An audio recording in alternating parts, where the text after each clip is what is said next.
Gentlemen and ladies, greetings. These are grim times. Our union stands at a crossroads, one might even say crossroads of its being. As I speak, some are choosing sides, some are marching to their different destinations. The next few years will be years of untold tremors, changes and upheavals, the like of which the Union has never had to experience, and I pray will never experience again. One thing I do know, if we hold true to each other, watch out for your messmates, stand together and perform your duties diligently, then we shall emerge from this trial. And on the subject of duty, I have some very important things to share, and all of it concerns this very magnificent offering from GMT Games, Rebel Raiders on the High Seas. Now, I came into possession of this a couple of years ago, but I didn't really have time to open the box until now. And I must admit that when I first caught sight of it, I caught the very catchy title, Rebel Raiders on the High Seas. And it put me in mind of, between that and the lovely picture of the Alabama tearing off after another poor merchant ship, that, this would be something about individual commerce raider captains that, you'd fit out your ship and you'd go sort of herring off onto the high seas for a bit of an adventure. Now, all of that is in this game, but to a slightly, different degree to that. Luckily, they do include that explanatory note at the top, which tells you that this game is so much more than just about the raiding ships. This is, in fact, as you can see from the back, the entirety of the American Civil War at sea. You get a little bit of everything. So you've got the grand strategic map, as you can see from the box art here. And actually, why am I messing with this? Because you can see from this really impressive map behind me that you get the entirety of the affected coastline. You've got the Atlantic coast. I'll move up so you can see you've got the Gulf, you've got all the major ports which featured at the time. You've got the inland routes as well. This is quite interesting for a naval game because not only do you have all the maritime operations, to a rather limited degree, you have the land campaigns as well, particularly the main axes of the Union advance, which gradually divided the Confederacy in two, and also which allowed them to take some of the major ports from the landward side, looking at you, Charleston. So you get this gorgeous, gorgeous map, and this was the first thing that caught my eye when I opened up this box to look at this game, because do you know what this reminds me of? I don't know if any of the rest of you remember the excellent Ken Burns Civil War documentaries from, I think it was the very late 90s, mid to late 90s. And I've got to hand it to the marvellous cartographers at GMT Games. The aesthetics of this map reminded me so much of the maps in that documentary. And in fact, just to show you what I mean, I have the publication that came out on the back of those documentaries. And funnily enough, here is the one dealing with the blockade and the attempt to strangle the South economically. You see what I mean, don't you? It's got that marvelous look. Artistically, it's very, very uncluttered. And I think the presentation's great. The ports are all nice and large, clearly marked. You've got the ocean areas, you've got neutral ports, which are also, this is another thing I like, they're marked with the national flags of the owning nations at the time.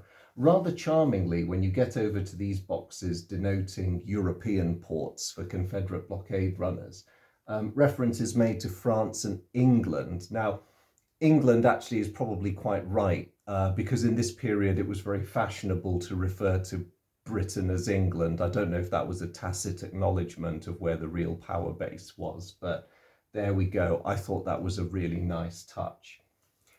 You've got holding boxes over here for fleet commanders. If you're wondering why those gentlemen are upside down, it's because it's expected that the Union player will sit up there and his southern counterpart will sit on this side of the map. So they're just doing him a favor. It's why the key US admirals are facing the way they are. So as you can see from the map, this game is primarily grand strategic in nature. You have, as the Union player, you have a particularly tough job because the game, there's two versions of the game. The basic game starts in 1861 at the beginning of the war. The slightly more advanced game with optional rules kicks off in 1862. As the Union, you have potential resources to hand. You've got your strong industries. You have an existing fleet, which puts you a bit ahead of the Confederates. But it's vital that you build up, and it's vital that you build up fast, because your responsibilities, per the Anaconda plan, are legion. So, as if you didn't have enough on your plate already, as the Union player, you have a limited ability to direct the land offensives, particularly the all-important Eastern Theatre, and of course the West as well, but that's more explicable from a naval perspective because you get to do the riverine campaigns. You have to keep Kentucky out of Confederate hands, or if they get to it before you, you have to take it off them sharpish. There's the axis of advance down the Mississippi, which is all important. Victory points in this game are, let's put it this way, they will reward the US player for messing up the Mississippi. And also this seemingly endless run of ports that the Confederacy will be using to send blockade runners and even worse commerce raiders out into the oceans of the world to cause trouble for your merchant marine. And of course, they'll be bringing in essentials for the Confederacy from these minor ports, or going all the way to Europe for the good stuff like arms, ammunition, what the South really needs. So you have your industries producing a steady stream of ships, and you do produce more than the South, but there never seems to be enough relative to what you want to do. And conversely, the Confederate player has the opposite problem. They've got an enormous coastline that they've got to try and make use of, but also defend with very little to start with. And not only that, they've got increasingly large Union armies knocking at the door from the landward side. And of course, US naval units from Cairo onwards are busy raising hell on the Mississippi. Despite your best efforts, Forts Henry and Donelson will probably fall fairly early on. So as the Southerner, you're having to look in multiple directions, and you end up with this feeling that you're desperately firefighting while you try to keep some semblance of a war effort going, particularly at sea, because in terms of resources, you'll often feel you're playing second fiddle to the Confederate Army, which is really not on. So that's the map, which is really, really quite straightforward and also beautifully graphically presented. What else do you get in the box? Well, I'll just wave this lovely thing around and see what I can dig out of it. So I'll do the counters first. They are the classic GMT fare.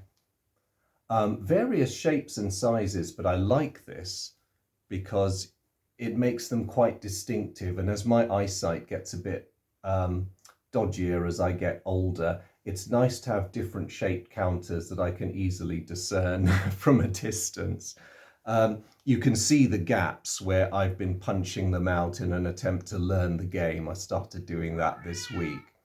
And yes, Oscar's been helping me. He's doing a running critique off camera. So you get a large number of ships for both sides. Most of them, if I go in very close, you can see are generic gunboats, ironclads, sloops or raiders. But for just a bit of flavour, you get a couple of named ships as well, which I think is a lovely touch. You get the historic admirals, you get the historic generals, you get resources. You get a couple of interesting components. When I first opened the box, I found all these rather fetching plastic tokens, which at first I thought were damage markers because they have that sort of look, but they're actually there to track movement. Now, depending on how dexterous you are with your fingers, they can be a bit tricky to pick up. You don't have to use them. There's other ways of marking ships that have moved, but if you fancy using them, I mean, I thought they were great. I love that they're a bit translucent, so you can place them on top of the ship that's moved and still see what it is. Standee bases. Who doesn't like standee bases? So these are for your admirals, so you can spot them easily. The idea is, as per these things all the time, is that you simply slot your admiral into them. Thank you for volunteering. Oh, it's you, Buchanan. Okay. Oh, that's interesting. Why have you got a different bloke on the reverse of your... Oh dear, I think I'll be contacting GMT about the mystery. I'm pretty sure that's meant to be Buchanan. There's only one other problem with these. This is rather thin card. It's not ultra thin, but they fit very loosely. I actually ended up just laying these people flat on the map because I can see that just as well. And it still looked pretty cool. There's other ways you can fix this. It's fairly easy, but that was a bit of a minor annoyance. So that's the counters. What else do we get in here? Deck of cards for both sides, Union and Confederate, obviously. And these are great because they cover a multitude of different things. So for the Union, you get to bring in things like armed merchantmen to deter Confederate raiders. You get the Union Army's siege train, which backs you up in your land campaigns. And you get to introduce named ships into the campaign and the individual battles whenever you play these cards. I like how this mechanism works, and essentially what happens is you start off with your generic ironclads, but during a battle, under certain circumstances, both sides can play cards like this, and it converts a generic ironclad into the named one. And I like the feel of that because, you know, some of these named vessels tend to be lost inside larger squadrons, but then they'll suddenly make a name for themselves in a particular battle, and that's great because you don't have to keep track of a plethora of named ships. And to be perfectly honest, in a game of this strategic level, it's something you shouldn't have to worry about. All you know is that they're in there somewhere and they'll occasionally do something heroic, and it adds a lot of flavour. I think it's quite a clever design mechanism. The rebels, of course, have their own equivalents. They've got their infernal machines to defend their ports. They have their own elite ships. There's the Shenandoah. And of course, the final touch, which I love, is you get political and strategic events, and often the two intertwine. So here we have the Trent affair. Yes, as Lincoln very wisely said, one war at a time, I think.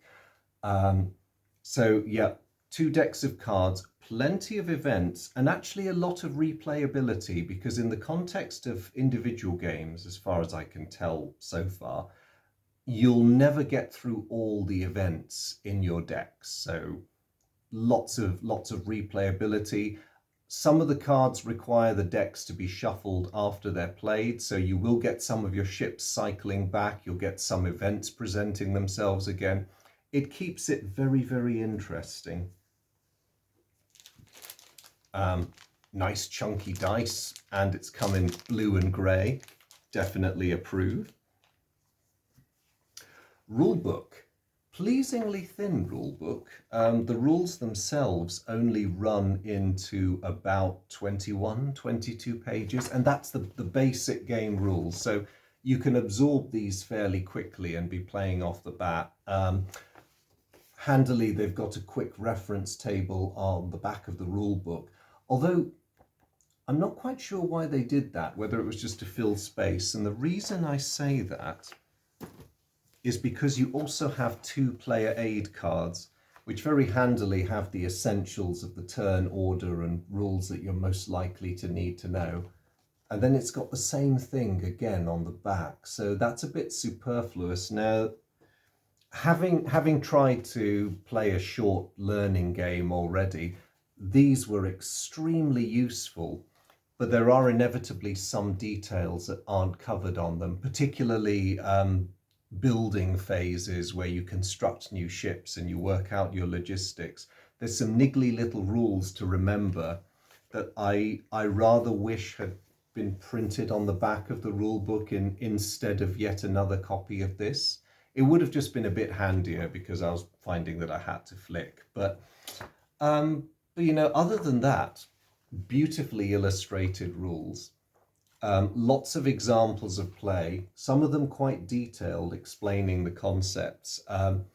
This game is very heavily, as you'll see in my next video, dependent on dice rolls, but you do get quite a bit of player decision making. So you make the strategic decisions, and the dice are your admirals, captains, and sailors on the ground who are doing the fighting and implementing your decision.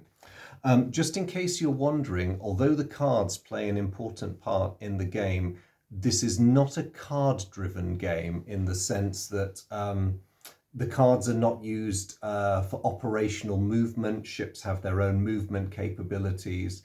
Ships have different speed ratings. So a gunboat would move 3 areas on this map. A Confederate commerce raider, by contrast, would move up to 8 spaces. So the speed differentials are taken into account there. There's also this really handy playbook, which is actually thicker than the rule book. It's got lots of useful graphics. That's the setup for the 1861 campaign game, just visually demonstrating where everything has to be at the start of the game. It has a plethora of more detailed examples of play in the middle, and it also has a narrative of 2 of the turns, going into a lot of analysis about why decisions are being made, why certain actions are turning out the way they are. So it's really useful to help you pick up the game. There's also further explanations of all the cards in case there's any confusion as to their meaning. And also there's a good half dozen pages worth of optional rules. Now, this game doesn't pretend to be a detailed, hyper-realistic treatment of the American Civil War. As a quick playing game at this scale, it simply can't be, even focusing as it does on the naval side. But they and the designer, Mark McLaughlin, does acknowledge this. It is, however, a very good game in terms of giving you a sense of the strategic considerations that the commanders, the very senior commanders, had to deal with. But if you want a bit more granular detail, and if you want the game to be tweaked very slightly just to throw in a lot more realism, then the advanced game optional rules are definitely the thing. Not only does it go into a great deal of information about how they work, there's a lot of detail there, but they also give you a rating for how significant a change. So things like northern draft riots will significantly affect the strategic balance of the game. You'd probably want to balance it with increased Union shipbuilding just to keep things level between the players. They do also mark which optional rules are pro-Confederate and which are pro-Union. So very, very easy to pick and choose the ones you want. So for a game that's actually quite straightforward, there is an awful lot here. The best bit, to my mind, those of you who've seen my videos on Iron and Oak will recognize that style of card. You can link the strategic game presented here with the tactical game that is Iron and Oak. So If you're playing a campaign and you really want to get into the meat of some of the battles, particularly if you have named ships participating, then you can get those ship cards and ship counters out. And if you've got the time, you can have the strategic game on one side of your table and you can have the tactical game on the other side. Neither of them are excessively huge. You can sort of gauge the size of the map behind me. There isn't really anything that has to lie around it except for piles of counters. There's no additional display tables or anything like that. Obviously, you'd need to find somewhere to keep the card decks, but again, that doesn't absorb a huge amount of space. So an average dining table would probably accommodate the two very well. If you just want to play the strategic game, you have a wonderful experience there. I'm basing this on my 5-turn playthrough. We'll see if I change my opinion after I've got another couple of games under my belt, but I doubt that I will. However, that was the introduction, brief though it was, to Rebel Raiders on the High Seas. In my next video, I will be playing through a couple of turns just so you can all see how the game works and what sort of decisions you get to make, both at the grand strategic level and to a limited degree at the tactical level too, and just how it represents the war at sea during the American Civil War. But I will join you again soon for that one. In the meantime, thank you very much for joining me on this video. I hope you didn't mind the dramatics. I quite enjoyed learning this game. I felt I had to do something to mark it that was a tiny bit different.